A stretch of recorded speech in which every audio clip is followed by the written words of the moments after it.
all offline so we don't go Okay. live.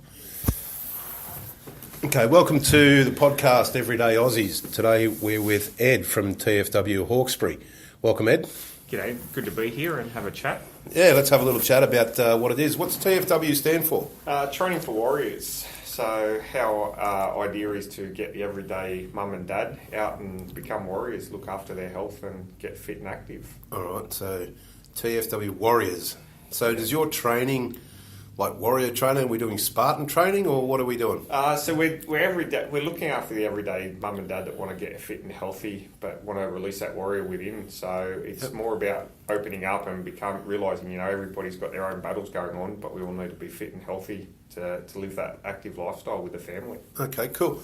I guess we'll get into it. So what brings you to the fitness industry? How long have you been involved in it? I've been in the fitness industry now coming up to 12 years. First come here because of my own training. I was training, having a look at the gym, seeing people not getting results, and went there's better ways for people to be doing stuff other than just jumping on cardio equipment and running it out all day, every day. So, wanted to open that up to more people. Okay, so as a result of that, you set up your own business. What were the challenges involved in that? The first challenge was, getting the accreditations first so I could do it, and then getting my name out there. And that's been the biggest part for us, is trying to break through that. So let people know that we're here and we're here to help the everyday people. Yeah, because there is a number of gyms that are around, and there's 24-hour gyms now, and there's low membership gyms and no membership gyms. There's a whole range of different changes in the industry in the last 5 years. That's always the biggest part here is, you've got these guys that are offering $10 a week, and they hope that you don't show up, and that's where they make money. They've got 600 members all charging $10 a week, and half of them don't show up, whereas, we're a little bit higher price, but we look after our members weekly, so we're always in contact. If you don't show up, we're ringing you to say, is everything all right? Is there something we can do to make this more accessible for you? All right, so you've taken the approach that this is like a genuinely care for your clients. And obviously when the clients come here, they come to you for a reason. And there can be a number of different reasons why they don't show up. Yeah, it can be anything from they've had to do a last minute trip for work, family. A lot of our members are mum and dads, sort of in the 35 to 50 age group. Yep. So, it's quite easily a kid gets sick or work comes into play and, things can pop up. So we try and work around that and stay in contact and work out how we can get these people in to still train. Yeah. So they're not missing, you miss 2 weeks of training, and it's not just the training side you miss, it's, it's the health benefits that come with all that, the mental health, the physical health, that side of it as well. Yeah, tell us a little bit how important it is, in your opinion, for the benefits of physical training, how it relates to the mental health, and especially for mums and dads at homes or executives in high-paying jobs or tradies. And the biggest thing we've found, especially with the mums and dads, is the release. It's it's about them. Yep. It's not about being a mum or being a dad or being an employee or being the business owner for that 1 hour. They're coming here, they're doing what they've got to do. By training with us, it takes away the thought process. So they're coming here, they don't have to be the one that says this is what we're going to do and this is how we're going to do it. We've got coaches on hand to say, this is your program today, this is how it's done. So it becomes totally about them, and even they see that benefit that they're doing something for themselves. Yeah, okay. So when you've put people through that and it's taken away from all that pressure, what's some of the feedback you get from people? The biggest thing that a lot of our people find is that they're so much happier because they feel they can unwind for sort of that 2 to 3 hours a week minimum with us. Yep. So the feedback there is really good. And it's not just for looks. The amount of people that we get saying, their skin's better, their breathing's better when they're going for a walk with their whole family or when they're running after kids or... it's all that sort of stuff all comes in together, plays a massive role as a whole on that side of it. The mental health side of it comes in big time there. So we're looking at their quality of life generally, from being couch potatoes, Exactly, and that's the biggest thing. We're not about training elite athletes, but we're about getting people to think of themselves as athletes so that we can get them, they prepare to come in to train, they come in, they go through that, and it really does take up that whole approach there with looking after them from the physical side, the mental side, moving off medications and that sort of stuff as well. Okay, so, there's been a lot of research done about the mental health benefits of training. especially for people suffering depression and things like that. There's a lot of documented evidence about how that does it.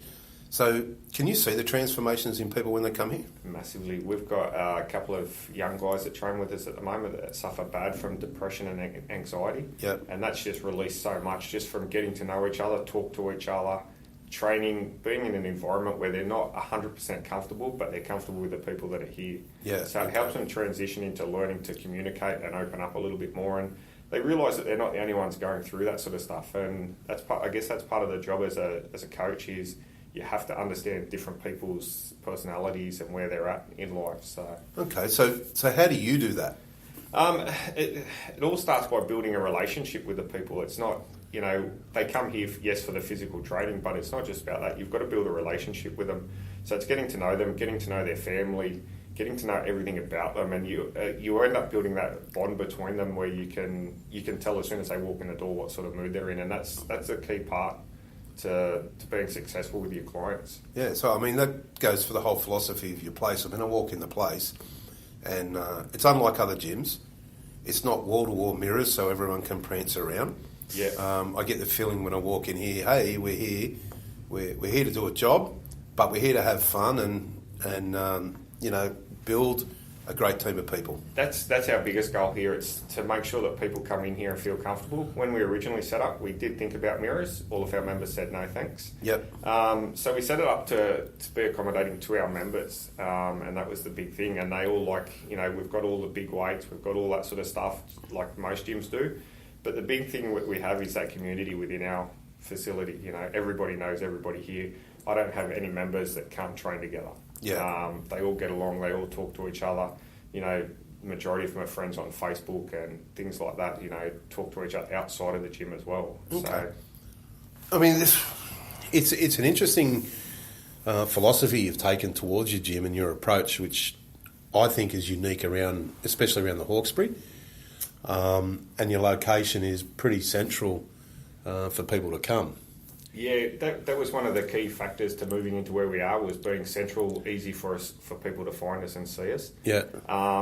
We are a bit unique in that fact. We have a cap of 40 members, not because we can't deal with more, but because we feel that any more than that, we can't give 100% to every member. Yeah, okay. As I say, our job here is to communicate with our members weekly, through their training sessions, and outside of that as well. We talk to them to make sure that everything's working well, family life's going well, that sort of stuff. That's all that sort of rolls in. It's an important part of my health and fitness, and I think it's part of everybody's health and fitness is to be taken care of more than just coming in and training for an hour and then going and doing, you get on with your life. And yeah, I like the fact that, we've got that community within, so it builds a lot more camaraderie between everybody, and makes it more enjoyable to come in to train when you know that you're going to come in and see some friends. Yeah, for sure. So tell us about your background in health and fitness then. So I grew up playing football, cricket, all those sort of things, played high-level cricket, represented the Hawkesbury as a junior. Come through, sort of got out of it when I got into my trade a little bit, still kept physical training at gyms and that sort of stuff, the strength work. And then, as I say, I'd done my trade and then realised that my true passion lied in health and fitness. Yep. Seeing people struggling in the gym sort of made me make the switch and become a coach. We wanted to see more, we wanted to become more than just another personal trainer in the business. Yep. We've set up to make it about our members, not about what I think is best for them. Yeah. As I say, you don't need to be an elite athlete to train with us, but you've got to bring the right attitude and mentality to come and train with us as well. I think it's really important. I mean, so many people join the gym, I'm going to lose weight, and they spend their $500-600 and they never really go to the gym. There's a whole range of different reasons why people do go to the gym. But from my own experience, no gym offers what you're doing on a personal approach, other than a personal trainer who really, in some of these big gyms, is only there for your hour to take your money to get the next one. Some of them are just professional rep counters, that's all they are. You know, at the end of the day, they don't build that relationship. All they're worried about, as you say, is collect the money, put you through a hard workout. Anybody can put together a training program to smash someone. That's easy to do. But are you actually moving your client forward? Now that takes forethought to go, okay, this program is going to take me to here, which then next week's training sessions take us to here, It's that constant movement forward of your client. You don't need to achieve it in 3 weeks and go, wow, I just smashed that client. We're about looking after our clients, you know. As I say, a big portion of 35 upwards mums and dads, they need to be going home to look after kids. They've got work commitments to stick to and all that sort of stuff. So it's not just about us smashing a client and seeing if we can make them throw up or how sore we can make them. We need to make them better people in the gym and outside of the gym. Yeah, I think that's really important too. I mean, if you haven't been active for a long period of time, you get sore really quick and it lasts 4 days, and you really don't want to go back and go through it all, and it puts your training behind. So taking your approach... Exactly. The fitness industry can be its own worst enemy at the moment. I mean, you've probably seen all the fail videos on Facebook and things like that where people are just getting hurt, and I can see why people that have never trained before sit back and go, wow, I'm not getting into this industry, you know, and steer clear of it. But not all of us have that approach, you know. There's people like me and our coaches that want to look after their clients and members, and we understand that your first session in, you can't do jump ups, you can't do heavy squats. You've got to build into these things, and our approach is about, you know, helping that person become a better person and better athlete. Yeah, I mean, taking the long-term approach, and I mean, let's be honest, everyone who, let's say 35 to 50, if you haven't been exercising for a long period of time, you know you're unfit, you know when you show up at the gym you haven't got the latest gear, and then you're surrounded by mirrors and you're surrounded by all these people, and especially for women, like it's really, really tough to go to a gym and face that judgment. Exactly, and it's even the guys, like...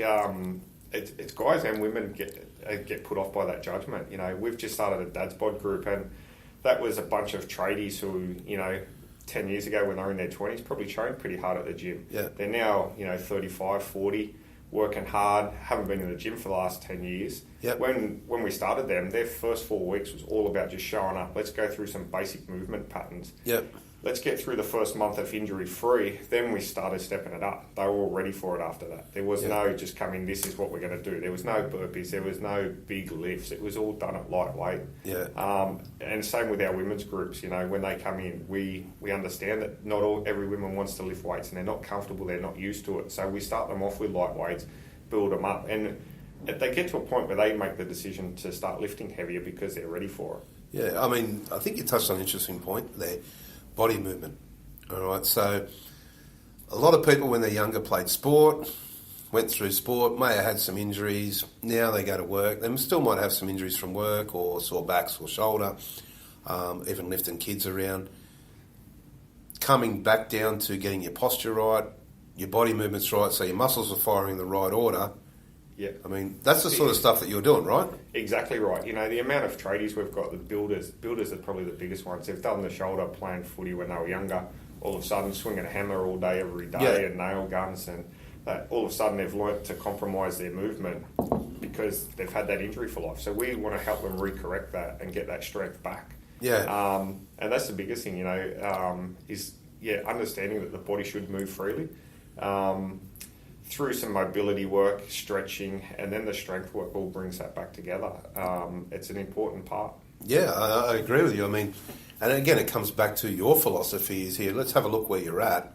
We don't have to, you know, what's the old saying, Rome wasn't built in a day. Exactly. You know, we don't have to be Arnold Schwarzenegger in a day, but we can take a long-term approach based upon a lifestyle of what you want to lead.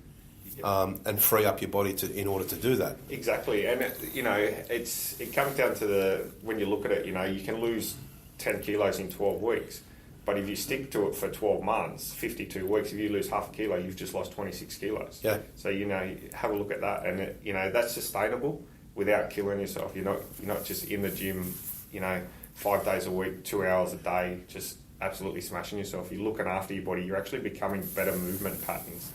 So, yeah, I agree with you with that there. I mean, we all went through our 20s or in our 20s, and you have the energy, if you like, to go 5 days a week. You might do it for a year, 2 years, and if you're serious, you do it 3 or 4, right? But after 30, and then 35, and you have kids and you're working full-time, going to the gym 5 days a week, living strict, living that, it's really, really hard work. Yeah, the biggest thing is I think people go from one extreme to the other. They either go from not caring about what they're eating or not training, Yeah. and then they jump in the deep end going, geez, I have to eat clean and I have to train every day. Yeah. It doesn't have to be like that. You need to